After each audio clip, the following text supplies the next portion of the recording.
अस्सलाम वालेकुम दोस्तों, क्या हाल है। उम्मीद है आप खैरियत से होंगे और सब अपने घर में खुश खुर्रम शाद और आबाद होंगे। चलिए जी, आप लोग देख रहे हैं कि चूल्हे पे मेरा जो है वो पैन रखा हुआ है, उसमें ऑयल भी डाला हुआ है। तो आज मैं बनाने लगी हूँ जी कोरमा, चिकन कोरमा।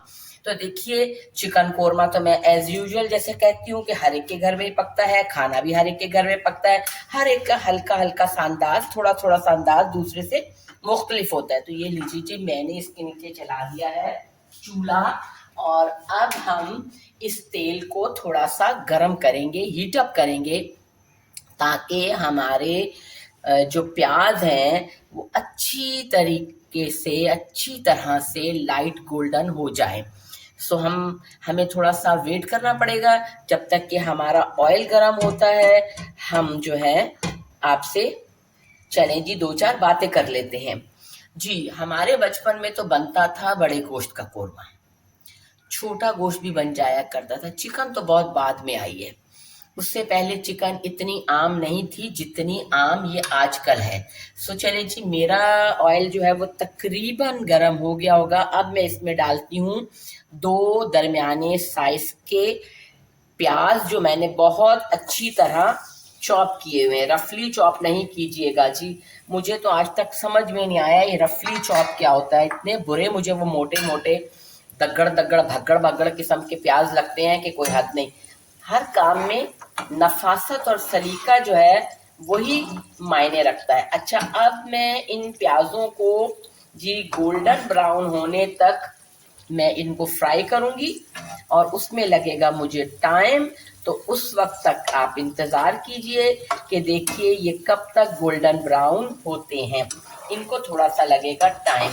तो आज मैं आपको बताऊंगी कि हम किस तरह का कोरमा खाते हैं। मैंने आपको पहले भी बताया था कि हमारे यहाँ नमक मिर्च बहुत मुनासिब और बहुत हल्की डाली जाती है। हम बहुत ज़्यादा स्पाइसी खाने पसंद नहीं करते, क्योंकि जब मेरी अम्मी को ब्लड प्रेशर और शुगर हो गया तो वो हमारे जो है वो समझ लीजिए कि हम 20-22 साल के थे उस वक्त। हम सब बहन भाई, कोई 20 साल का, कोई 22 साल का, कोई 24 साल का।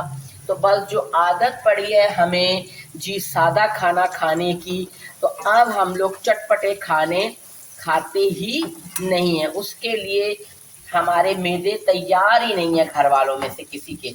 तो हम बड़े हल्के फुल्के खाने खाते हैं और हम घी भी बहुत मुनासिब लेते हैं।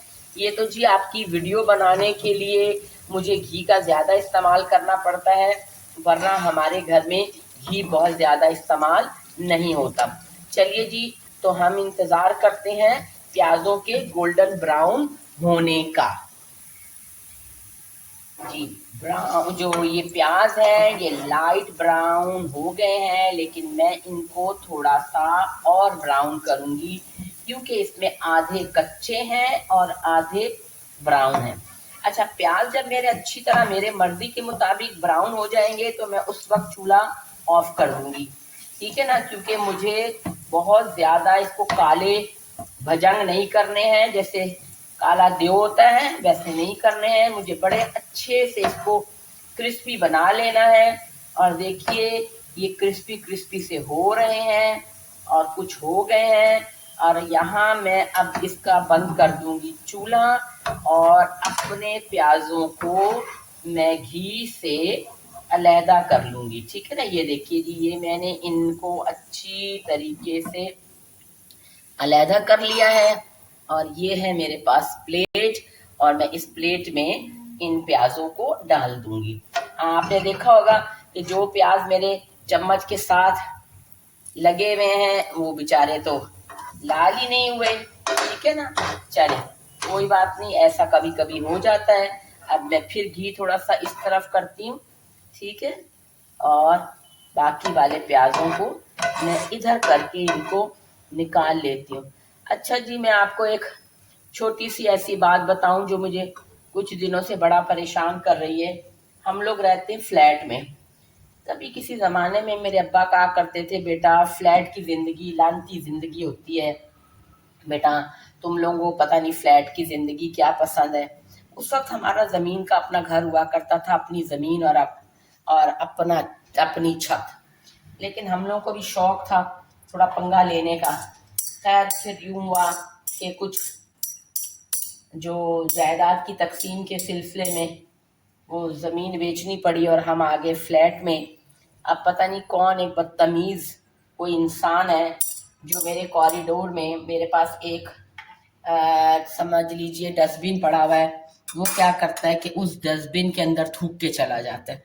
अब वो मुझे इतना गुस्सा आता है, वो चोर मुझसे पकड़ा नहीं जा रहा और बस आजकल मेरा मूड थोड़ा ऑफ है। अच्छा जी, चलिए जी, अब मैंने फ्लेम जो है वो ऑफ कर दिया था। अब मैं आपको बताने लगी हूँ। ये है मेरे पास 2 मोटी मिर्चें, 3-4 दालचीनी के पीस, 3-4 लौंगे और 3 इलायचियाँ।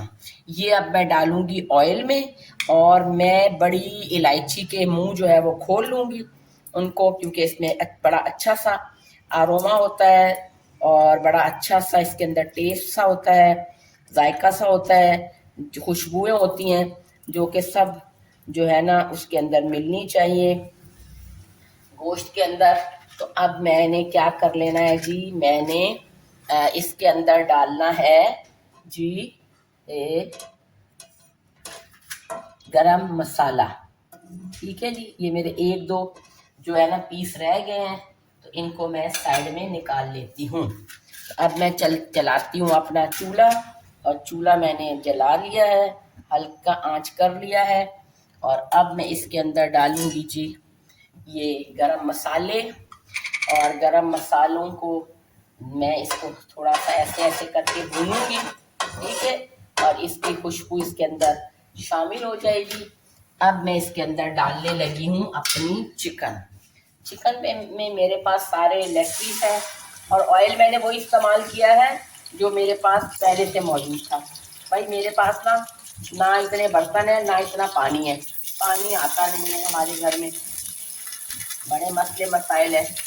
और ये जो फ्लैटों वाली ज़िंदगी है ना, इनके अलग स्यापे होते हैं। स्यापे ये होते हैं कि जब फैमिली ज़्यादा बड़ी हो जाती है तो पानी फिर कराची जैसे शहर में मिलना मुश्किल हो जाता है। तो यूं जो है बड़ी मुश्किल हो जाती है पानी के सिलसिले में। इसलिए मैं तो भाई उसी बर्तन में पकाऊंगी, और मैं कोई शेफ थोड़ी हूँ जो आपको बर्तन बदल बदल के दिखाऊंगी। अच्छा, अब चिकन को मैं इतनी देर तक भूनूंगी, ब्राउन करूंगी जितनी देर तक इसका रंग तब्दील हो जाए। ठीक है, अब मैं ज़रा इसके लिए अपना चम्मच तब्दील करती हूँ, क्योंकि ये चम्मच मेरा गोश्त जो है वो तोड़ सकता है। तो मैं अब स्पैचुला पर आ जाती हूँ। अब इसकी मदद से मैं अपने चिकन को घी में अच्छी तरह ब्राउन करती हूँ, ताकि इसका ये गुलाबीपन ख़त्म हो जाए और इसके ऊपर ये जो कलर सा आ रहा है ब्राउन ब्राउन सा, ये वाला आ जाए कलर, इसके ऊपर ये कलर आ जाए। ठीक है जी, चिकन पे बहुत अच्छी तरह रंग आ चुका है। अब मैं इसके अंदर डाल रही हूँ 1 चम्मच अदरक और लहसुन का पेस्ट। ये मैंने 1 चम्मच भर के अदरक और लहसुन का पेस्ट डाल दिया है।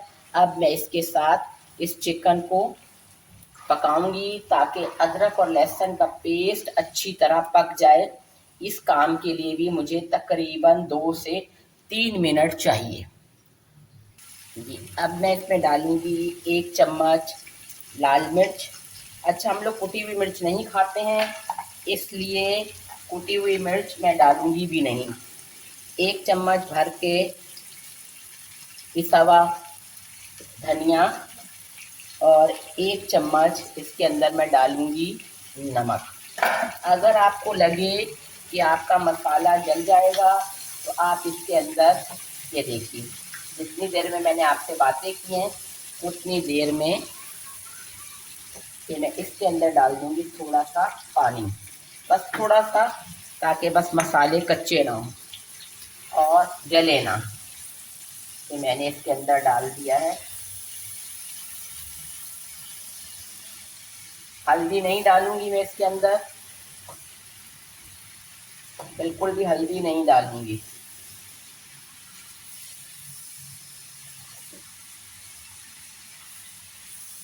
चूल्हा आस्ता ही रखना है, बहुत तेज चूल्हा आप नहीं करेंगे।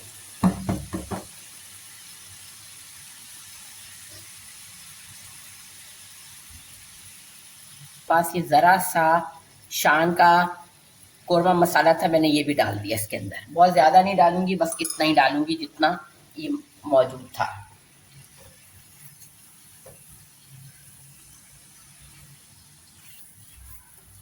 ये देखिए लग गए ना इसके नीचे, बातों बातों में। ये देखिए बाकी मसाले मैं इसके अंदर बाद में डालूंगी जो डालने वाले हैं।